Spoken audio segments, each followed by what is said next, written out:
Liderança e cultura organizacional devem caminhar juntas, mas aí quando os líderes estão resistentes, será que eles podem ser inimigos da cultura? Vamos juntos? Roda a vinheta.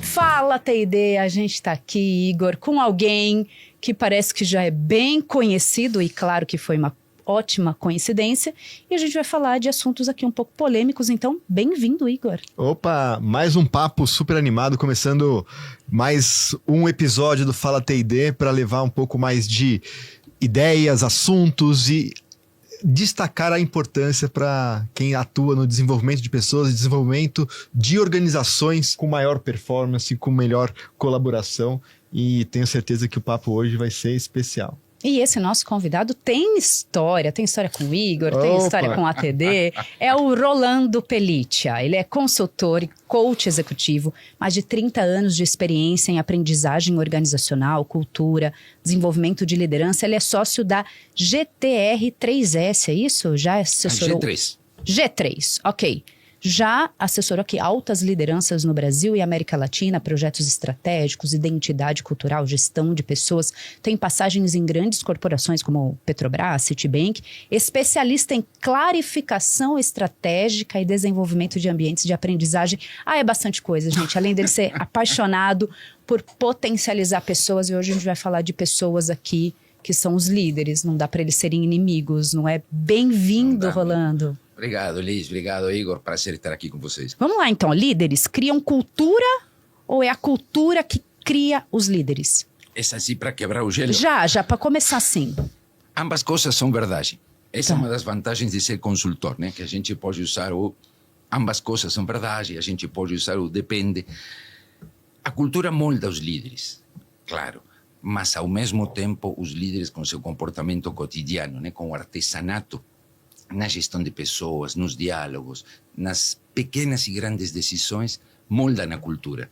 E aí começam os problemas, às vezes, né? Com essas duas moldagens, quando não encaixam. Eu acho que assim, tem essa questão, principalmente quando chegam líderes novos na organização, né? Ele vai interferir na cultura existente e a cultura existente vai interferir nos valores, na forma de trabalho dele. Né? E aí tem algumas coisas interessantes, Igor, que a gente ouve muito essa questão de foi contratado com carta branca para mudar a cultura da empresa. Não é verdade. É bem mais provável que a cultura da empresa mude esse líder se ele não for especialmente cuidadoso, se não for especialmente habilidoso, se não tiver, e eu não sei aleatoriamente a expressão do artesanato. Uhum. As lideranças, no meu ponto de vista, Elis, Igor, há dois grandes papéis que a gente pode meio que usar como estereotipo, né? Como figura, que são o de artesão e o de porta-voz. Então, em alguns momentos há o papel de porta-voz no ar. O que é o papel de porta-voz? Um porta-voz não cria agenda. Ele é um multiplicador disciplinado de uma mensagem que já foi decidida. Esse é o porta-voz. O que faz o artesão? Pelo contrário, algumas matérias-primas, sua arte, sua habilidade, e faz, molda. E a gente não espera, né, que as obras de um artesão sejam todas iguais. Ao contrário. Que a gente, industrial. A marca do artesão está presente na obra. Então, esses dois, quando um líder novo entra na organização, se ele acredita no mandato de mudar a empresa, etc., e o faz de um formato que não considere a cultura que já existe, e isso que a gente chama, Elis, Igor, o paradoxo da cultura, né? Nos projetos de fortalecimento ou de criação de uma identidade, de uma cultura organizacional, às vezes os líderes precisam usar traços da cultura com a que querem acabar para poder traccionar para criar uma nova cultura. Não dá para desconsiderá-la, nunca. A questão é que sejam claros no objetivo que eles têm e depois façam o artesanato. Os diálogos de fim de tarde, as conversas, os almoços, porque não se faz, né? Um líder não conquista esse espaço e menos ainda faz mudança cultural desde o palco. com um microfone. É no dia a dia, nessa cultura do artesanato. Mas tem um ponto que eu acho que é difícil, né? Ou um grande desafio da cultura, que é como descrever a cultura atual e a cultura que queremos. Você veio com tudo hoje. É verdade. E de fato existem, Igor, N modelos que tentam descrever, que tentam simplificar algo tão complexo como é a cultura. Então, o que a gente faz, ou tem que fazer, desde o ponto de vista da liderança ou desde o ponto de vista de um trabalho de consultoria orientado para a cultura, é escolher e acreditar num desses modelos. Trabalhar com a linguagem desse modelo, sabendo que é uma simplificação, como todo modelo. Porque depois, ao redor do modelo, tem as pessoas. Exato.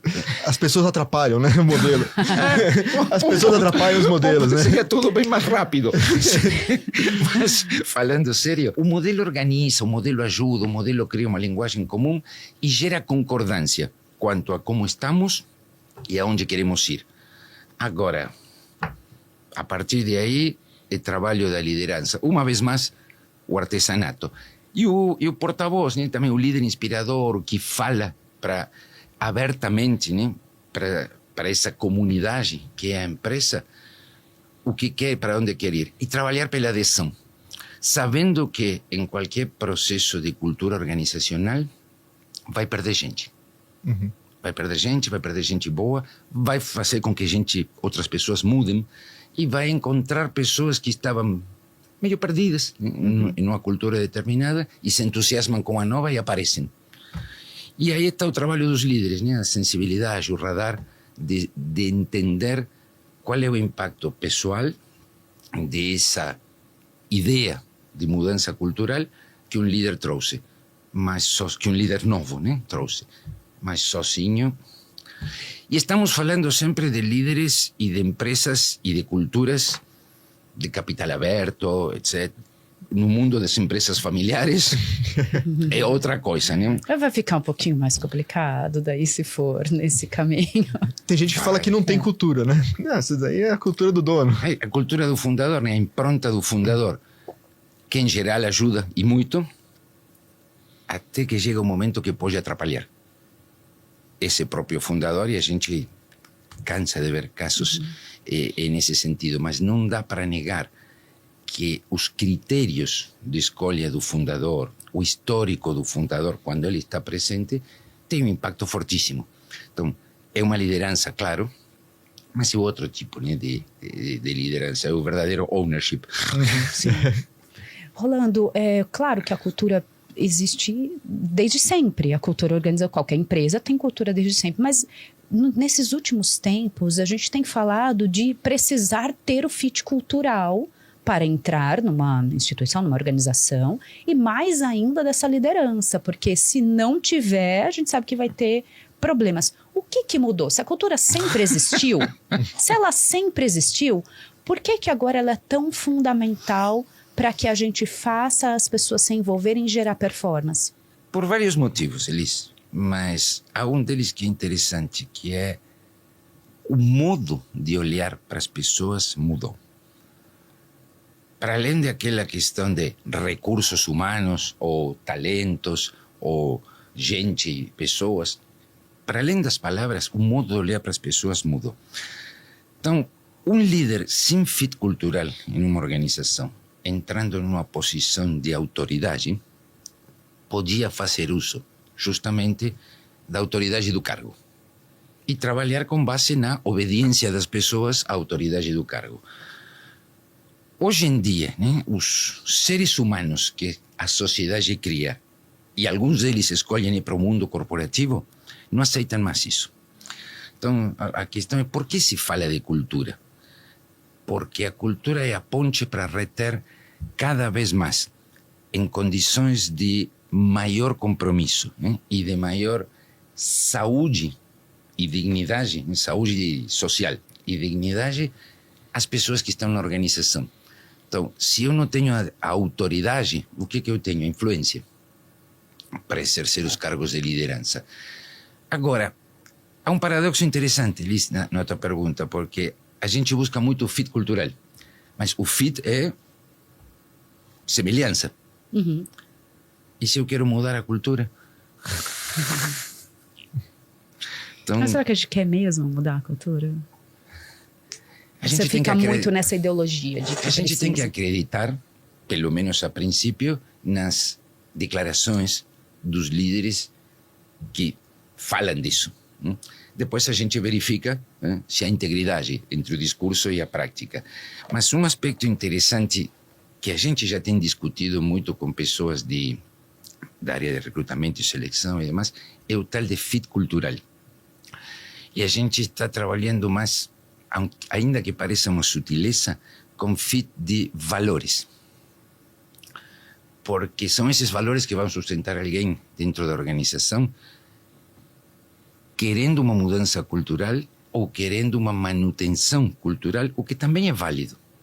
Tem organizações que não têm a menor intenção de mudar a sua cultura.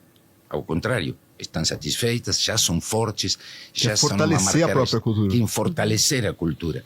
Então, o fit cultural, se a estratégia é fortalecer a cultura, é ótimo. Agora, o fit cultural, se a estratégia é mudar a cultura, é um problemão. Tem que ter o fit com a nova cultura que quer ser criada, para que ela comece a germinar. Mas aí não é fit. Aí não é fit.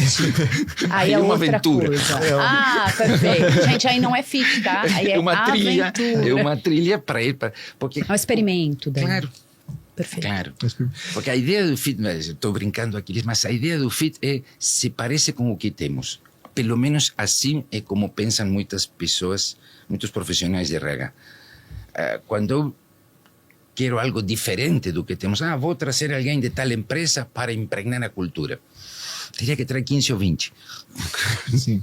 Não um. Então, Para sim. começar. Igor, desculpe. Não, e o que eu tava pensando, porque essa questão que as pessoas não aceitam mais se adequar a um ambiente, né? Ou elas se adequam ao ambiente, mas elas Com mais decisão pessoal. ter mais decisão pessoal, é mais difícil ter aquela coisa que eu via dos meus pais, dos meus avós, para você, olha, obedece, manda quem pode, obedece quem tem juízo. A sabedoria popular falava disso. Falava assim, disso, e hoje isso não cabe mais na organização, as pessoas querem sim contribuir e colaborar.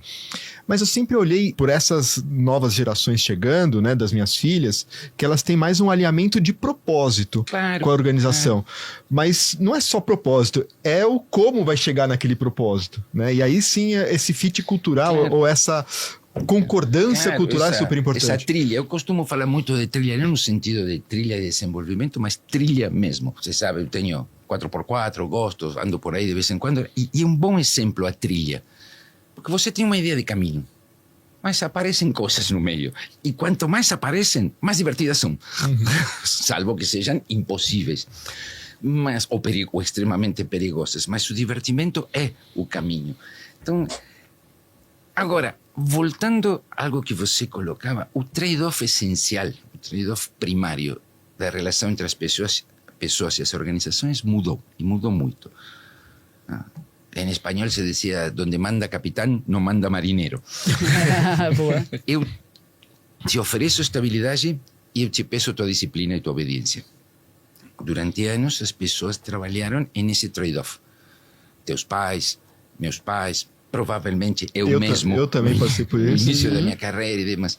Mas a questão é, não é mais essa a demanda social das pessoas que entram. E não a última geração, há muito tempo já, e pessoas de outras gerações também, né? Porque tem uma certa história de que não tem baby boomer revolucionário. Não é verdade. Né? E toda a geração Z é um empreendedor. Não é verdade. Eu convivo em trabalhos sociais e demais com meninos de geração Z, por exemplo, que têm o mesmo conjunto de valores que um baby boomer, porque querem estabilidade. Uhum. Porque a sua situação, sua origem socioeconômica não lhes pede propósito, Grandes independência, revoluções, lhes pede estabilidade. Então, de novo, né, cada vez que a gente olha para os estereótipos, se encontra com alguns problemas. Mas assumindo os estereótipos, mudou. Não é mais me dá a tua obediência e eu te dou a estabilidade, a não ser que você faça uma barbaridade. Mesmo porque hoje em dia o conceito de barbaridade é muito maior do que qualquer tipo de comportamento hoje em dia não seria, que não é aceito, e no passado era, atentaria contra essa estabilidade. Mas mais do que isso, né? Criamos um movimento social que busca propósito, e ainda bem. Por isso que a gente fala muito, né, que há alguns anos, mas cada vez mais hoje em dia, bons profissionais escolhem as empresas onde querem trabalhar. Não é só a empresa que escolhe. Agora, a empresa tem o trabalho de identificar esses bons profissionais e de mantê-los. Quando a gente fala em cultura, Rolando, a gente sabe que vai precisar, se ela está ok, se eu estou satisfeita com ela, eu vou precisar reverberar, lembrar, criar formato de fazer, as pessoas falam, é verdade, essa é a nossa cultura, e se eu quero mudar mais ainda, que eu vou ter que ter investimentos em apontar esse nosso novo caminho. Nessa sua experiência, quais são boas formas de a gente relembrar essa cultura? Onde ela deve estar? A gente está falando com profissionais de T&D. Em que momentos? Como que eu faço para ao longo do ano, dos 5 anos, da década, ficar ali criando, lembrando essa cultura? A cultura muda de verdade, hein? Quando as mensagens organizacionais diversas, os estímulos, e aí as pessoas de T&D têm muito a ver, mudam. E mudam em uma mesma direção.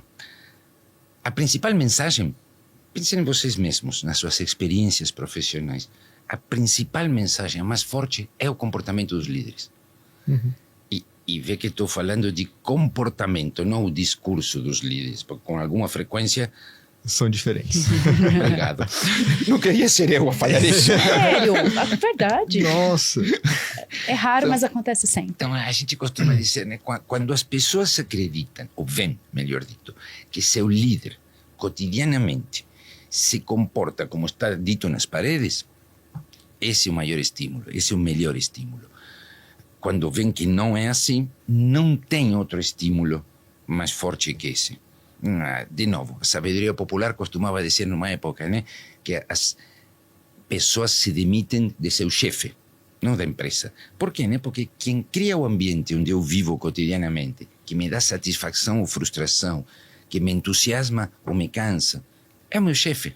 Muito além, o meu chefe e seus critérios de decisão, muito além das políticas da empresa. Uhum. Então, onde tem que estar, desde o ponto de vista de T&D, eles na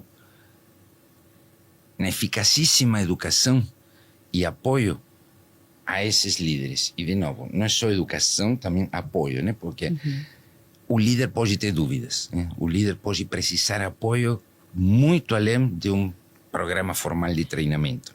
Eu posso continuar? Deve. Porque nos leva ao ponto do perfil das pessoas de T&D, que é justamente a que olhem.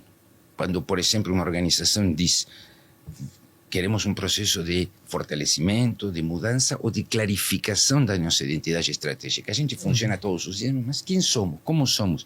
Se tivermos que falar de isto, como definimos?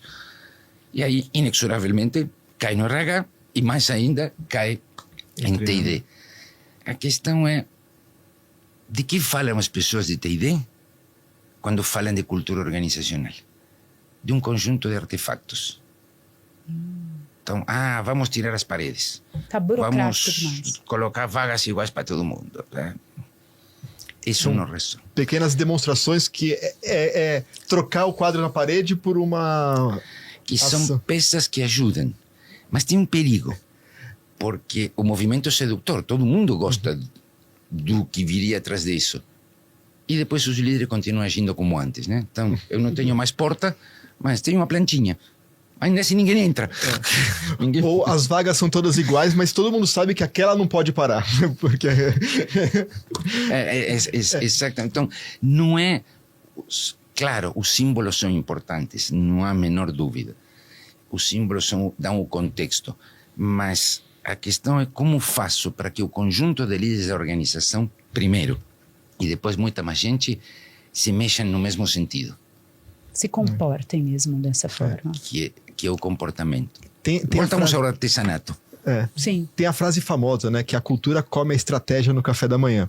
Mas, Pobre Drucker. Drucker. Tantas coisas que falou. Ficou com essa. Mas tem uma amiga, Carol Anciola, que ela faz uma provocação que assim... E os estímulos, eles moldam a cultura durante a noite. Claro. Como diria Shine, né? Porque as ações, né? O que o líder está fazendo, as ações das pessoas dentro da organização e principalmente da liderança, são elas que definem a cultura. E ter a clareza disso é super importante. Eu costumo falar isso sempre. A questão é, o líder durante o dia age. Diz coisas, faz coisas, toma decisões. Agora tem que passar pelo teste do travesseiro dos seus liderados à noite. Porque em algum momento a gente para e reflete, né? Em algum momento a gente pensa no dia que teve, nos últimos dias que teve, em como supõe os dias que virão. E aí não está o líder, está o indivíduo sozinho, ou sozinho com pessoas da sua confiança, pessoas da família. Os líderes a vezes deveriam ouvir, né? O que seus colaboradores falam deles num shopping. Eu estava pensando aqui, essa questão de... Então, eu percebi que ali dentro tenho líderes que não estão se comportando da forma como a gente tem colocado nos nossos símbolos, da forma como a gente tem divulgado com os nossos porta-vozes. E aí há de se tomar uma decisão importante, que é...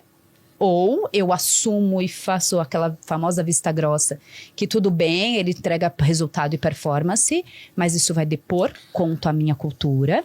Ou então eu vou ter que ter ali uma atitude muito corajosa de efetivamente desligar. Quais são... Qual é esse momento que chega e fala assim, não, agora eu preciso desligar, agora não tem mais? Meu Deus! Só cilada aqui. Tem um princípio para mim, Elis, que é todo líder na organização tem um líder, certo? Então, sempre que alguém se comporta, tem alguém olhando para esse comportamento.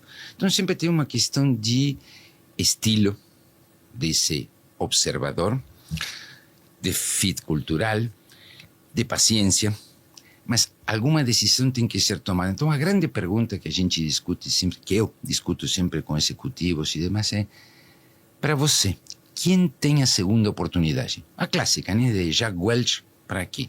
Quem traz resultados, mas não se comporta de acordo ao esperado, ao proposto pela organização, ou quem se comporta dessa forma, mas não traz resultados.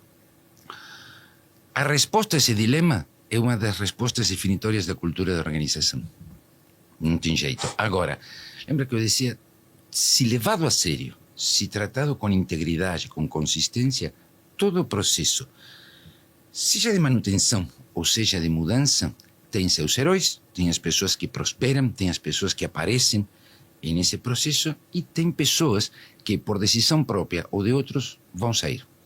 Então, se eu olho como líder, né, para o resultado de curto prazo e permito o desvio de comportamentos, posso fazer isso, é legítimo, vou pagar um preço. Se eu olho para como líder e sou mais permissivo, né, com os resultados, mas não permito o desvio de comportamento, também é legítimo, vou pagar um preço. Sobretudo na próxima convenção de vendas, quando faço um discurso. Sim, vai ser cobrado, né? Porque as pessoas vão olhar e são esses momentos que criam o engajamento, a confiança, que me fazem ver o propósito em ação ou que criam cinismo nas pessoas. Né? Aí não passa no teste do travesseiro, teste do shopping.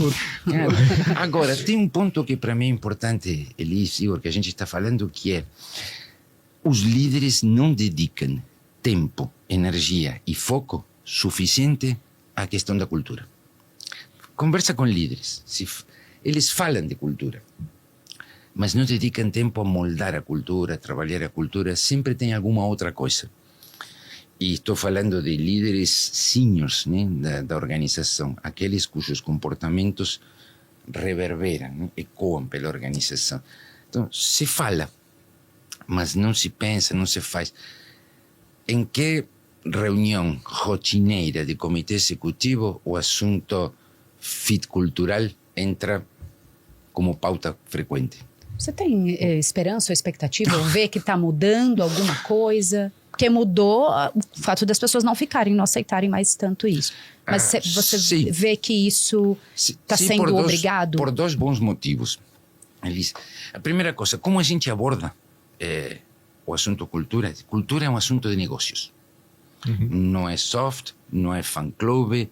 Cultura é um assunto de negócios. A cultura impacta desde os custos de saída de pessoas e demais até os comportamentos de menor produtividade, etc., quando não coisas ainda piores. Então, a cultura é um assunto de negócios, tem que ser tratada como tal.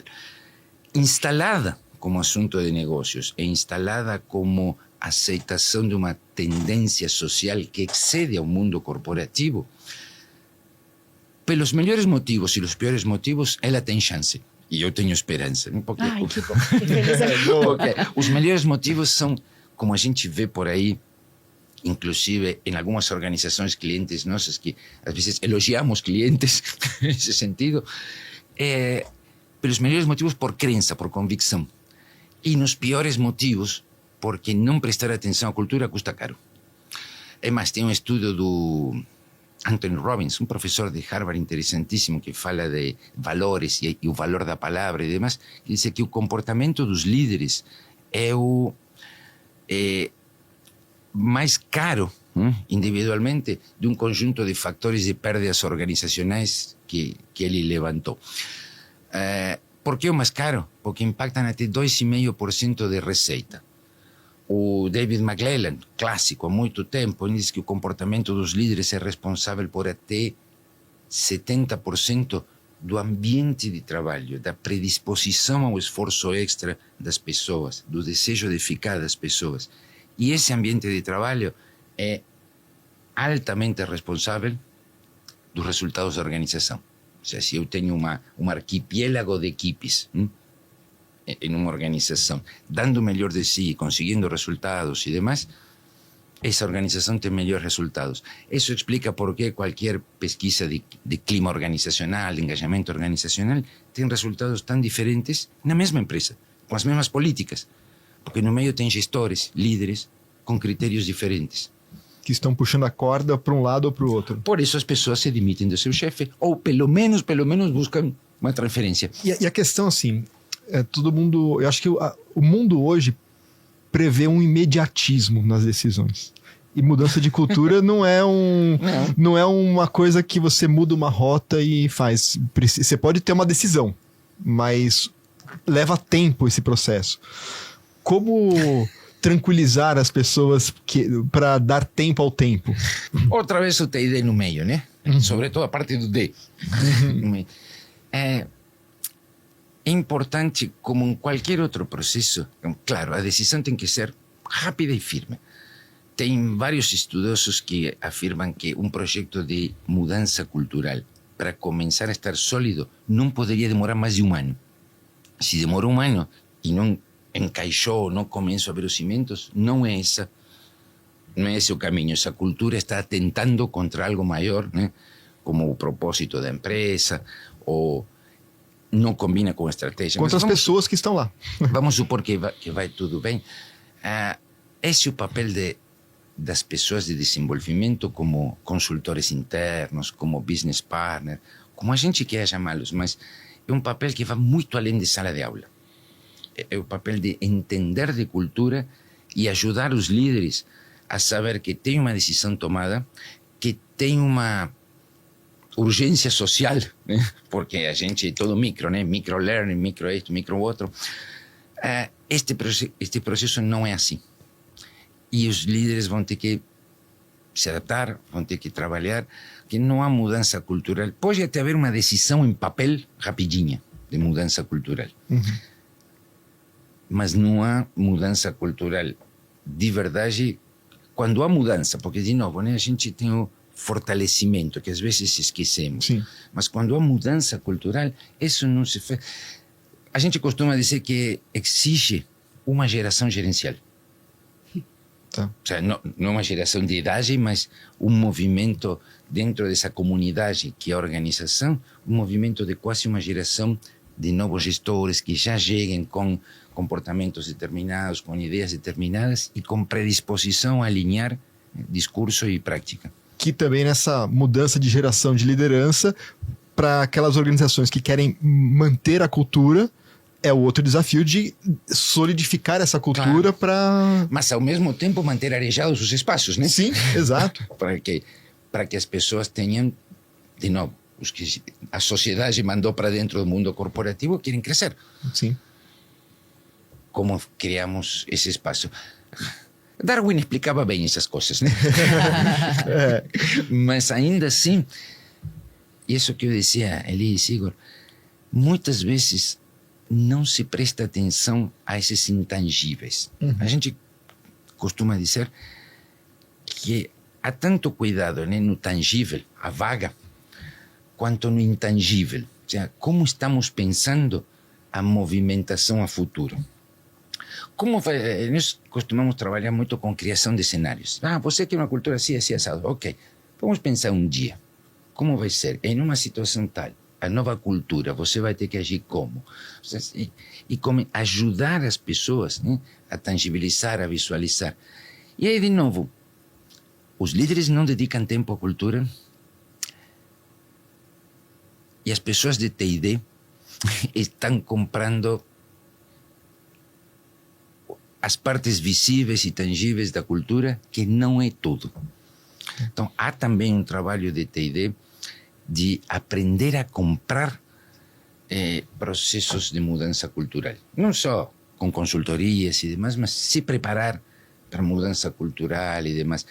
Pouco se fala da experiência que vivem as pessoas em um processo de mudança cultural, mas mais se fala de qual é o treinamento com o modelo tal de cultura que vamos dar.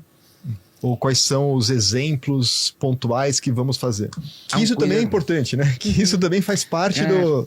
Claro, o Fala T&D, né, que tem seu público nas pessoas de T&D, há algo para ser feito também desde o ponto de vista de efetividade de qualquer processo dentro da organização, nesse umbral, né, que é a área de T&D. Eu costumo falar sempre que T&D é um umbral, né, para recursos humanos em geral, mas T&D em particular, né?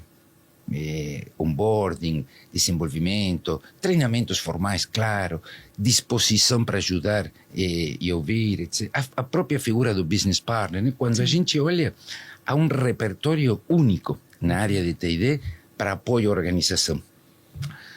A questão é que, às vezes, esse repertório não está sendo usado no seu máximo potencial. E o assunto de cultura é novo. Então, as pessoas de T&D ainda, muitas delas estão mais focadas no T que no D. Rolando está fazendo provocações aqui para a nossa comunidade, né, Igor? E eu até fiquei pensando que o tema do CBTD desse ano, que tem a ver aí com legado, traz muito para a gente olhar para esse intangível. Perfeito. O tangível é importante para que a gente possa mostrar que um trabalho está sendo feito. Claro. Mas é no intangível que vai acontecer o comportamento e a cultura. É verdade, Elise. Eu acho que assim, a cultura é o legado da organização. Sem dúvida. Né? Então, é o que está lá, é o que as pessoas que passaram por aquela organização deixaram na forma de ação das pessoas. E as pessoas que estão novas estão interferindo nessa cultura. Né? E ter consciência desse legado, ter consciência desse modelo cultural é fundamental para tomar as próximas decisões, seja de fortalecer isso, seja de buscar novos caminhos. E com isso, Igor, avaliar um pouquinho o tipo de encrenca em que quero me meter. Perfeito. Quando eu falo de mudança de cultura. O Schein dizia, né, sempre, por que é tão difícil mudar uma cultura, ainda que sejam aspectos dela?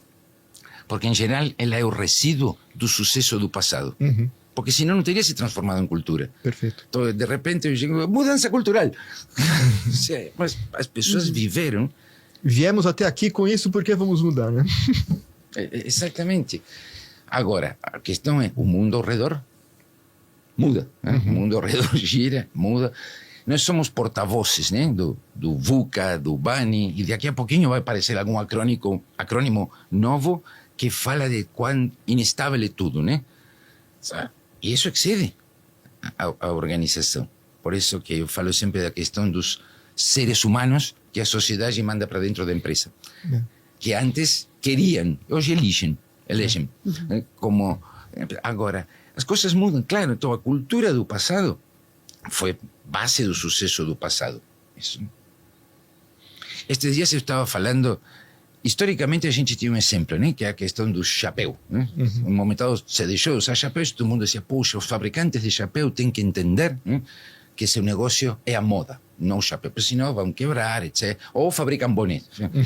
Mas depois passou, né, a máquina de escrever, depois passou o correio, e agora são as chaves, né? Os fabricantes de chaves estão tremendo, porque todo mundo...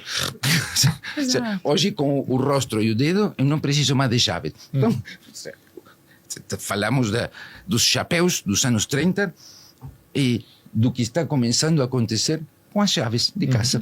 Quem anda com chaveiro hoje? Exato. Cada vez menos gente. Isso continua, sempre foi assim. Sim. E era bonito ter aquele chaveirão que tinha com muita tipo São Pedro, né? Chave. Eu abro todas as portas. Não é, mas tem mais esse status. Eu às vezes hoje em dia me pergunto o que aconteceria se a gente corta o dedo, né? Porque não aí precisa achar onde eu coloquei a chave. A maldita chave, claro. Mas é que sempre aconteceu. Esses movimentos sociais maiores que a organização sempre aconteceram. Algumas organizações os aproveitam, outras não. Algumas prosperam, outras se perdem. Mas sempre está esse movimento ao redor. Então, uma vez mais, a questão é o radar, né? A sensibilidade das pessoas de T&D, que são olhadas, né, por alguma estranha coisa, e tomara que assim continue, que somos olhados como os radares de sensibilidade da organização e demais. Estamos nos preparando para isso? Sim. Uau. A gente está caminhando muito para o final. Eu tinha mais umas perguntas, mas eu vou Deus. ter que ir para o momento Tome Devolve. Que a gente joga uma expressão e você muito resumidamente responde, tá bom? Resumidamente. É muito assim, tipo... esse é o desafio. É uma palavra ou uma frase. Vai. Vamos lá. Apagão na liderança. Fantasia. Fantasia, sério? Uau, é o Era primeiro só que uma. traz. Eu não... Porque foi genuíno. É. Fantasia, tá bom. Gestão pelo medo. Um horror. São duas. Horror. Tá. E o líder nato? Se hace. Rolando, dá pra fazer um líder inimigo virar agente de mudança? Sim. Tem jeito de fazer isso? Sim. Eu posso... Como? Vai. Como? Porque eu fiquei no como. Com T&D. Com as pessoas de Com T&D T&D. trabalhando A efetivamente. gente pode fazer alguma coisa. Ou mandando embora também, né? Porque também porque é Não, um caminho exemplo. liberando. Por isso que eu pensei, porque a pergunta não é dá para fazê-lo. A Tá. questão é, ele quer se transformar em um aliado? É isso. É descobrir isso. Porque e aí o D entra. Se ele não quer, Libera. estão amigos como antes. Perfeito. Mas em outra empresa. O que não é óbvio sobre o Rolando? Que eu sou argentino e tenho sotaque, não, né? Isso é bastante Sim, óbvio. não sei. Não, mas não é óbvio que é argentino, não. Talvez... O que não é óbvio sobre mim? Bom, tudo que não se vê, né? Tudo que eu não conto.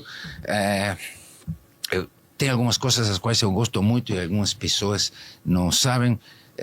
Eu gosto muito de jogar rugby, por exemplo. Rugby? E de trabalhar. Hoje em dia não faço isso tanto, mas trabalhei muito com crianças. Que legal. Porque acredito, como coach e demais, porque acredito nos valores do rugby. Uma que eu não contei nunca, é a primeira vez pública. Olha lá. Eu já fui para a guerra. Olha! Depois de 38 anos aqui, pouquíssimas pessoas sabem. E por que estou falando isso? Pelo comando e controle, né? Sim. Eu vivi uma experiência de organização, né? Para a guerra de Malvinas, né? Que eu fui mobilizado. Que eu tive a sorte de ter 20 anos na época da única guerra da história moderna da Argentina. Então eu vivi o líder comando e controle, o líder que humilha pessoas, e eu vivi a experiência de estar feliz com os problemas e as desgraças desses líderes muitos anos depois. Então a liderança tem impacto duradouro, né? Nas pessoas. E a outra coisa que não é tão óbvio sobre mim, que eu tenho todo assim um discurso e uma competência e demais para o mundo corporativo, mas eu aplico a mesma coisa em casa, porque estou casado pela segunda vez com a minha esposa, que foi minha primeira namorada muitos anos atrás. Olha, que legal.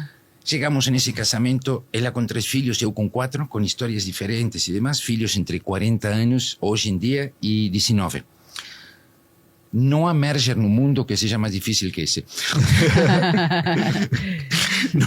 não há help desk que seja mais acionado que esse, com filhos em diversas idades, com problemas Gestão diferentes. cultural dentro de casa. Gestão cultural, o ensamble das duas famílias foi um processo, tudo o que eu sabia sobre cultura organizacional e demais, chegou até aí. Muito bom. Muito bem, onde que as pessoas te encontram para continuar esse papo? Hoje em dia, na G3, Gente, Gestão e Governança, é isso, me encontram por aí. Excelente. Eu escrevo bastante, estou sempre disponível. Tem outra coisa que eu diria que não é muito notória de mim, não parece, né? Mas nos diálogos em privado eu costumo ser muito mais... ouvir muito mais e ser muito mais acolhedor do que parece no discurso. Então, acho que tenho uma boa habilidade para isso. Foi Muito uma bom. aula, né, Sensacional. Igor, de ter vindo Olha, aqui. tinha muita coisa para falar ainda. Obrigada mesmo. E vamos de ter seguir esse vindo. papo. Vamos, sem dúvida. Elis, Igor, obrigado. Obrigado. Profundo, né, Igor? Muito. Foi, muito Nossa. bom. E você que está por aí, está extraindo bastante coisa para nós que somos de treinamento e desenvolvimento? Ele trouxe coisas aqui, provocações, tá bom? Então a gente precisa levar e olhar para esse intangível como agente de mudança, mas também como agente que vai ali buscar inspiração para nós, tá bom? Fica com mais episódios, curte aí, compartilha o nosso conteúdo, que eu tô saindo daqui mexido, eu espero que você também. Até o próximo episódio. Tchau, tchau. Até, tchau, tchau. Tchau, tchau.